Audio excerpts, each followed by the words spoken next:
Hi, I'm Heather O'Hearn. Hi, I'm Gianni. We did this project on the inequality differences in female and men's sports. In the sports industry, there are a handful of problems between the equality of genders. A lot of general issues people see are the attendance between games. And for example, in 2014, LA-based network affiliates devoted 3.2% of airtime to women's sports, down from 5% in 1989. SportsCenter devoted a scant 2% of airtime to women's sports. This is important because this can also lead to the pay of the athletes. A current hot topic in the sports industry right now is between the professional women's soccer team and the professional men's soccer team and their pay. The U.S. women's soccer team was awarded $2 million for winning the World Cup. Every men's team was awarded $1.5 million just for playing, and each team that made it to the first round was awarded $8 million. We may not be professional athletes, but in collegiate sports, this is an important topic too because it is also an influence. For this project, we interviewed multiple female collegiate athletes and asked them about their experience with inequality in sports and how they feel about it. I think it depends on the sport. Like, I really enjoy watching football, so that's obviously a male sport. But I really like when I see like female sports on TV, like soccer and lacrosse and softball. So. Recently, inequality in sports has gotten a lot better. I mean, like less unequal because of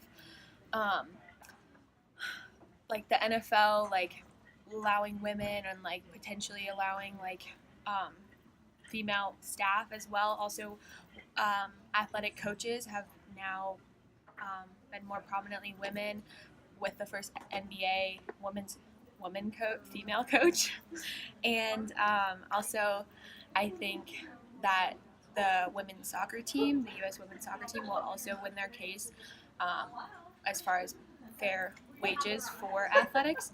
But I think the U.S. and the world in general is lacking with airtime and publication of women's sports. I don't think it's equal, and I think that is an area where there could be a lot more improvement.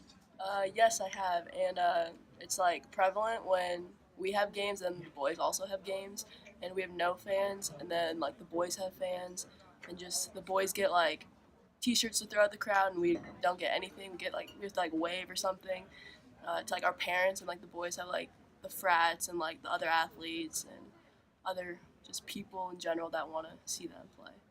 One of the biggest problems in sports today is there's not coaches who coach same gender. So like most guy coaches will coach women's sports, but no women will ever coach guy sports. And there's huge inequality, especially for women's sports, being coached by guys. For cross country in the RMAC, there's I don't know how many teams, but there's one coach who coaches women's cross country, and every other coach is a guy. So I think there's big inequality in that sense. I think the hardest task is that sometimes the rules are a little bit different. Like, for example, in high school, girl goalies have to wear like way more leg pads. It's required to play, and then for boys, they don't have to wear any leg pads, and so it's just a little bit inequality. You're good. That they like change it up for just genders. Yes. In high school, like for girls lacrosse, we'd have like a whole different type of atmosphere, and for boys, would always be like, oh, you play girls lacrosse, like it's not the same sport, like it's not a real sport, things like that. And then like growing up, just being a female athlete, I did play volleyball. And people would always like be like, oh, well, it's not, you're not 6 foot, you're not a boy, like you can't hit as hard, things like this. And the term like hit like a man, just like things like that, just like are really degrading to young female athletes in this culture. These are just a few female athletes from our campus, and this is an extremely small sample of the collegiate athletes around the world. We can conclude that we have both personally related to these girls throughout their interviews and that we all felt the same way. For example, people like at my high school, people only came to the girls lacrosse games when we were playing like our rival school, and anytime that we'd go to a boys game, they'd have so many fans in their section. My personal experience wasn't necessarily with specifically my sport, but it was how like my guy friends made me feel when we were like working out together, or I'm like I'm like super proud of like the progress I've made in like my muscle gains or something, and I'll say something like, oh, like you're still so weak, like you can't do anything, like you can't pick that up or whatever, and they'll make me feel like I'm less and I'm weak and I'm fragile and I can't do as much as they can, or I can't compete with them in the gym or certain aspects like that, when in reality there's probably some of them that I could outlift or I could outrun, but they just think that since I'm a girl I can't compete with them, and that's always made me super upset and angry, and I just don't think it's fair.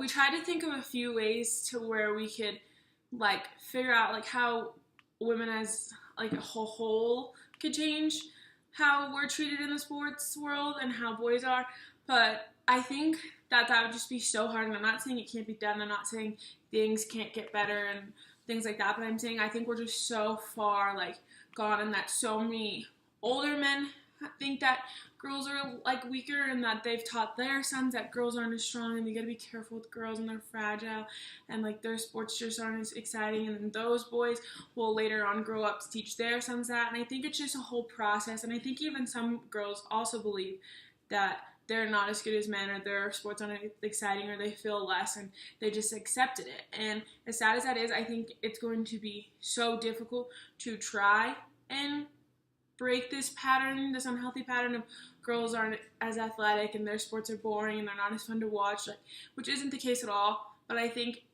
it's going to take a lot of work on both female and male ends to get any sort of change, and I think that's just going to be the biggest task ever, and that it's what's holding us back from making any sort of progress. In a previous class, I wrote a sports column about the professional women's lacrosse team and the professional men's lacrosse team.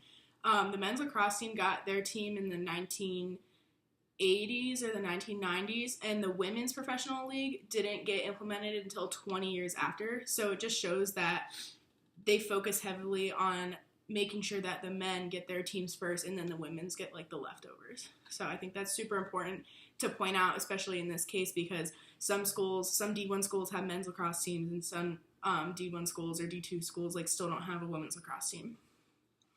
Yeah, we felt this was a really good topic because we're both very passionate about it. We're obviously both college athletes, and we thought that it was just a topic that needed to be talked about, and that's often overlooked. And we hope you enjoyed. Thank you.